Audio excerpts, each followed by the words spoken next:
Assalamualaikum warahmatullahi wabarakatuh. Selamat bertemu dalam program pembelajaran online bidang studi teknik industri pada program studi teknik industri Universitas Muslim Indonesia. Topik pembelajaran kita kali ini adalah linear programming, khususnya untuk membahas bagaimana memformulasikan model atau persamaan dari linear programming tersebut. Sebelum kita membuat model persamaan dari linear programming, tentu kita menjawab satu pertanyaan penting dulu, yakni mengapa linear programming itu diperlukan. Ada beberapa alasan yang melatar belakangi mengapa linear programming ini sangat penting di sebuah organisasi.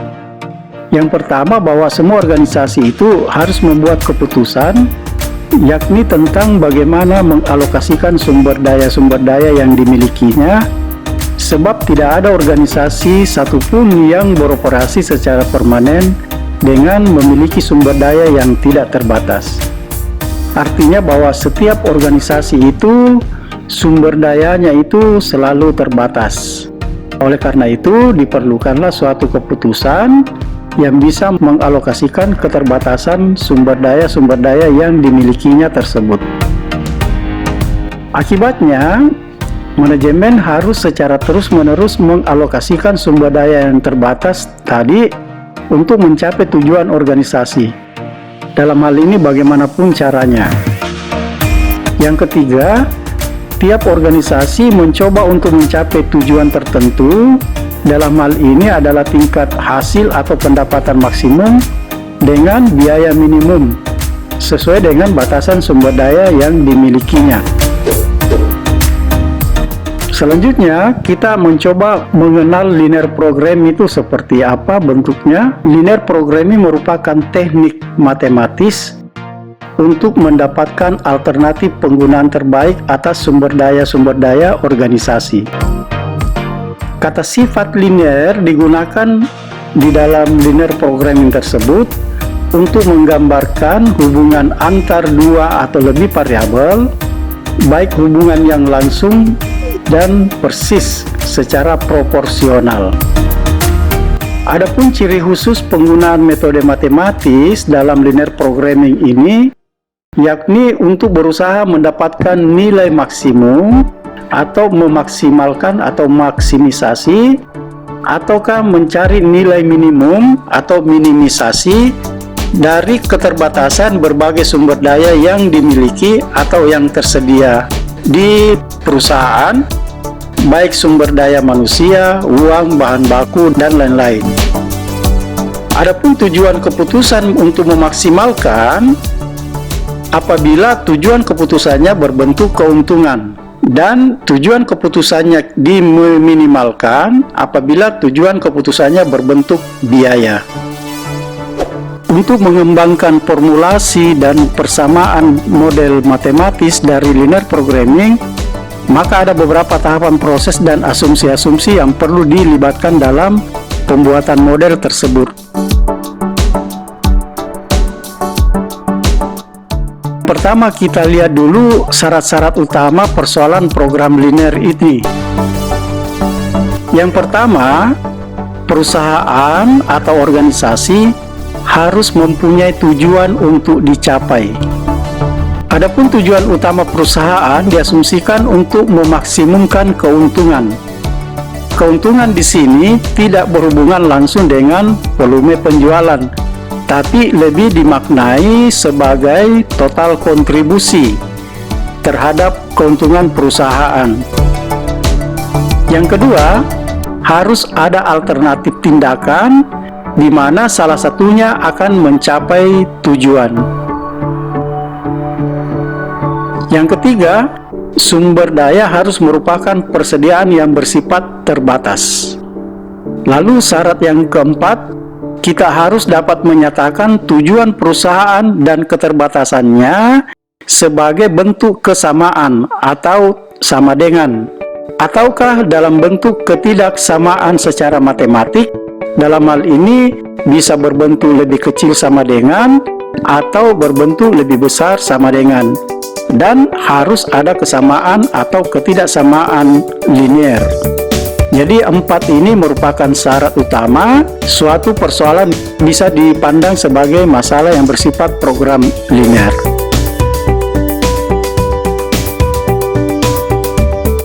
Berikut ini saya akan menampilkan beberapa contoh masalah tentang linear programming. Masalah yang pertama adalah tentang produk mix. Misalnya di sini terkait dengan berapa banyak unit setiap produk yang akan dibuat agar dapat memaksimumkan keuntungan dengan memperhatikan kemampuan permintaan dan kendala produksi. Dalam contoh yang pertama ini kita bisa melihat ada trade-off yang terjadi antara satu sisi mau memaksimumkan keuntungan, sementara di sisi lain kita mempunyai keterbatasan dalam hal permintaan dan produksi. Oleh karena itu, trade-off tersebutlah yang akan diselesaikan dengan pakai pendekatan model linear programming. Pada contoh berikutnya, yaitu perencanaan produksi, misalnya berapa banyak dana yang akan ditanamkan dalam setiap alternatif investasi agar memaksimalkan return on investment atau net present value dengan memperhatikan kemampuan dana yang tersedia untuk diinvestasikan dan ketentuan setiap alternatif investasi. Gambaran contoh yang kedua ini menginformasikan kepada kita bahwa di satu sisi kita mau memaksimalkan return of investment ya dari investasi yang kita tanamkan dalam berbagai alternatif investasi, tapi di sisi lain kita harus memperhatikan kemampuan dana yang kita miliki untuk diinvestasikan dan juga ketentuan yang berlaku pada setiap alternatif investasi di mana kita mau menginvestasikan dana kita. Di sini juga terjadi trade-off juga ya antara kebutuhan untuk mendapatkan return of investment-nya dengan ketersediaan dana yang kita miliki dan ketentuan dari alternatif investasi yang kita mau lakukan. Pada contoh berikutnya terkait dengan rencana produksi dan persediaan, kita menghadapi masalah terkait dengan berapa banyak produk yang akan diproduksi pada setiap periode untuk memenuhi permintaan. Tujuannya agar bisa meminimumkan biaya penyimpanan persediaan, biaya sewa, biaya lembur, dan biaya subkontrak. Pada contoh ini, kita bisa melihat ada beberapa variabel keputusan yang terkait dengan upaya kita untuk meminimumkan biaya-biaya penyimpanan. Dengan pendekatan model linear programming, maka berbagai alternatif atau berbagai variabel tersebut nanti bisa dimasukkan ke dalam model keputusan kita menggunakan persamaan atau formulasi linear programming. Selanjutnya kita melihat contoh yang keempat. Pada contoh yang keempat ini, masalah yang ditampilkan adalah berapa banyak dana yang akan dikeluarkan untuk kegiatan promosi agar dana promosi ini bisa memaksimumkan efektivitas penggunaan media advertensi. Tapi dengan syarat kita harus memperhatikan tujuan pemasaran, anggaran dana promosi, dan batas dana yang dapat digunakan untuk setiap jenis media.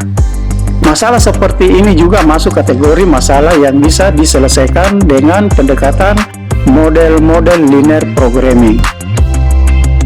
Untuk contoh yang berikutnya terkait dengan masalah diet, masalah yang dihadapi adalah untuk menentukan berapa jumlah setiap sumber makanan yang digunakan untuk membuat makanan baru, di mana tujuannya adalah agar dapat meminimumkan biaya dengan memperhatikan batas minimum campuran yang dibutuhkan dalam makanan tersebut. Sederhananya, di satu sisi kita ingin mendapatkan campuran makanan, sumber makanan yang bisa mengoptimalkan gizi yang kita perlukan, tapi di sisi lain kita ingin meminimumkan biaya untuk sumber-sumber makanan tersebut. Kelima contoh yang saya kemukakan ini itu bisa menggambarkan fungsi ataukah tujuan penggunaan dari formulasi linear programming secara umum. Selanjutnya, mari kita lihat bagaimana tahapan-tahapan yang dilakukan untuk membuat formulasi atau persamaan linear programming tersebut. Tahap yang pertama, kita memahami persoalannya dulu. Apa persoalan yang kita hadapi? Dengan memahami persoalan itu, maka kemudian kita bisa mendefinisikan persoalannya. Ketika kita sudah mendefinisikan persoalan, karena kita sudah bisa memahami persoalannya, maka kita masuk ke tahap yang kedua dengan mengembangkan model ataukah persamaan linear programmingnya. Apa yang harus dilakukan ketika mengembangkan model persamaan dari linear programming tersebut? Maka ada beberapa variabel ataukah beberapa parameter yang kita libatkan untuk memformulasikan model tersebut. Yang pertama, parameter yang pertama adalah variabel keputusan. Dari masalah yang kita sudah definisikan, kita harus mengidentifikasi terlebih dahulu variabel keputusan kita. Dalam hal ini, variabel keputusan itu diberikan notasi dengan X, ya, misalnya X1, X2, dan seterusnya sampai Xn. Tergantung dari berapa variabel keputusan yang terlibat dalam persoalan yang kita definisikan. Setelah kita mendapatkan gambaran yang jelas tentang variabel keputusan yang terlibat dalam model tersebut, dalam bentuk X1, X2, dan seterusnya tadi, lalu kemudian kita menentukan fungsi tujuannya atau objektifnya. Fungsi tujuan atau objektif ini diberikan notasi dengan set. Sebagaimana tadi sudah dijelaskan bahwa tujuan organisasi dalam pengambilan keputusan melalui fungsi tujuan ini berorientasi kepada dua aspek, yakni kalau dia aspek keuntungan maka dimaksimalkan, kalau dia aspek biaya maka dia diminimalkan. Ya, jadi dua bentuk ini sebagai fungsi tujuan. Untuk mencapai fungsi tujuan ini maka ada kendala yang kita hadapi untuk memaksimalkan atau meminimalkan fungsi tujuan tersebut. Fungsi kendala ini atau constraint itu biasanya dan pada umumnya terkait dengan keterbatasan sumber daya yang kita miliki untuk bisa memaksimalkan keuntungan ataukah untuk meminimalkan biaya. Ketika ketiga parameter ini kita sudah pahami, inilah nanti yang kita akan libatkan menjadi model ataukah formulasi persamaan linear programming. Setelah kita membuat modelnya, kita masuk ke tahap yang ketiga, yaitu proses penyelesaian. Proses penyelesaian di sini adalah untuk mencari solusinya. Apa maksud dari solusi tersebut? Maksudnya adalah kita ingin mencapai fungsi tujuannya dalam bentuk memaksimalkan atau meminimalkan. Adapun proses untuk mencapai solusi atau mencari solusi penyelesaian masalah, ada beberapa metode yang bisa digunakan, di mana metode tersebut sangat tergantung dari berapa variabel keputusan yang kita libatkan ataukah yang terlibat dalam definisi persoalan kita. Secara umum dibagi dua. Kalau dia hanya dua variabel, yaitu X1 dan X2, maka kita bisa selesaikan solusinya dengan menggunakan metode grafik. Tapi kalau variabel keputusannya sudah lebih dari dua, misalnya variabelnya 3, 4, dan seterusnya, maka metode grafik sudah tidak bisa digunakan, tapi kita harus menggunakan metode simplex. Ketika kita sudah menyelesaikan masalahnya dengan mendapatkan solusinya, baru kita masuk ke tahap yang keempat, yaitu tahap proses keputusan. Di sini kita mengoptimalkan dalam bentuk maksimal atau dalam bentuk minimal. Jadi inilah 4 langkah yang kita butuhkan ketika kita mau membuat model atau formulasi dari linear programming berdasarkan masalah yang kita telah definisikan. Selanjutnya mari kita lihat langkah-langkah formulasi linear programming secara lebih teknis. Langkah yang pertama, kita identifikasi terlebih dahulu tujuan pokok masalah yang dihadapi. Kemudian, kita mencoba untuk menentukan keputusan apa yang akan diambil dan faktor apa yang akan menjadi kendalanya. Tadi saya sudah sampaikan bahwa keputusan ini yang akan diambil itu ada dua bentuknya, memaksimalkan atau meminimalkan. Upaya keputusan untuk memaksimalkan dan meminimalkan fungsi tujuan tadi, kita berhadapan dengan faktor-faktor sumber daya yang sangat terbatas di perusahaan, dan itulah yang menjadi kendala. Itu harus diidentifikasi apa-apa saja sumber daya yang kita butuhkan untuk mengoptimalkan keputusan tadi, dan kendalanya itu nanti sifatnya apakah nanti dia lebih kecil, lebih besar, atau sama dengan. Kemudian kita ke langkah yang kedua, kita tetapkan atau definisikan variabel keputusan. Sebagaimana tadi saya sudah jelaskan, bahwa variabel keputusan ini yang akan memaksimalkan atau meminimalkan fungsi tujuan. Variabel yang kita gunakan dalam keputusan ini, kita berikan tadi notasi dengan dalam bentuk X1, X2, X3, dan seterusnya. Tergantung dari berapa variabel keputusan yang kita libatkan dalam pengambilan keputusan tersebut. Setelah itu kita masuk ke langkah yang ketiga, yakni menentukan fungsi tujuannya. Lagi-lagi dalam hal ini, fungsi tujuan bisa berbentuk maksimum, bisa berbentuk minimum, tergantung dari konteks masalahnya. Apakah kita ingin mencapai keuntungan, ataukah kita meminimalkan biaya. Lalu langkah yang keempat, terkait dengan fungsi kendala atau keterbatasan sumber daya yang kita miliki untuk memaksimumkan atau meminimumkan fungsi tujuan tadi. Nah, ini harus diidentifikasi bentuknya. Apakah dia berbentuk lebih kecil, ataukah dia sama dengan, ataukah dia lebih besar. Penggunaan bentuk lebih kecil, sama dengan, dan lebih besar ini sangat tergantung dari konteks sumber daya yang kita gunakan dalam mengoptimalkan fungsi tujuan tadi. Supaya bisa jelas, itu nanti saya akan berikan contoh-contoh secara praktis bagaimana konteks untuk menentukan dia bentuknya lebih kecil, sama dengan, atau lebih besar.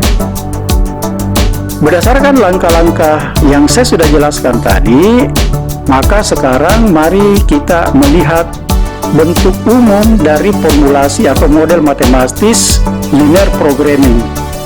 Yang pertama, tadi ada namanya fungsi tujuan. Kita berikan notasi singkatan dengan FT.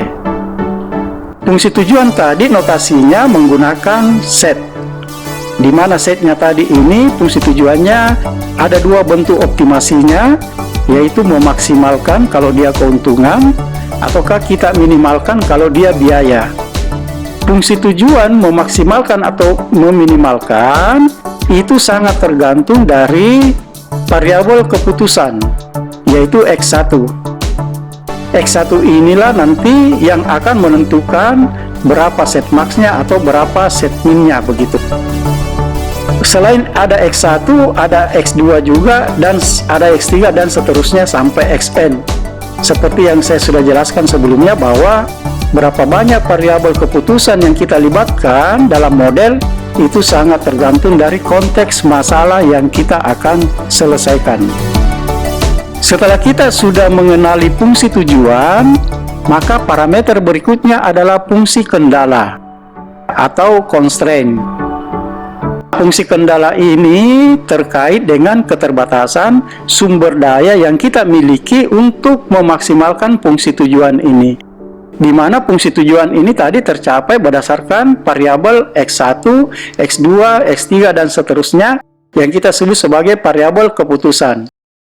Oleh karena itu, maka kita lihat fungsi kendala dalam pengambilan ataukah dalam model matematis linear programming kita.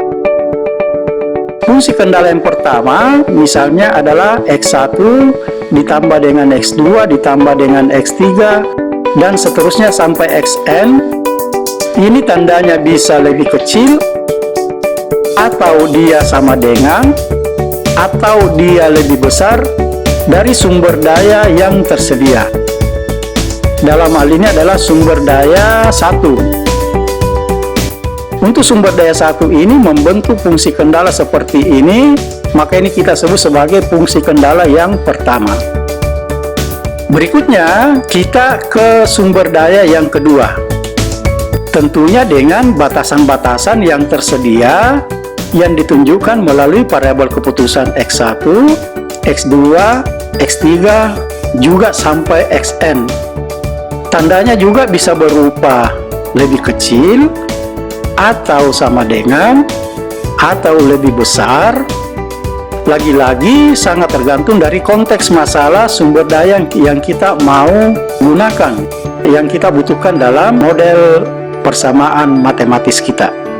Dengan cara yang sama, misalnya untuk sumber daya yang ketiga, kita sebut sebagai fungsi kendala yang ketiga. Dengan cara yang sama, kita dapatkan juga di sini tandanya lebih kecil, atau sama dengan, atau lebih besar, dan ini untuk sumber daya yang ketiga. Begitu seterusnya, sangat tergantung dari berapa sumber daya yang kita perlukan, yang kita miliki untuk mengoptimalkan fungsi tujuan. Ini kita teruskan sampai dan seterusnya. Demikianlah pembelajaran kita untuk kali ini. Sekian dan saya ucapkan selamat belajar. Saya A.M. Muri.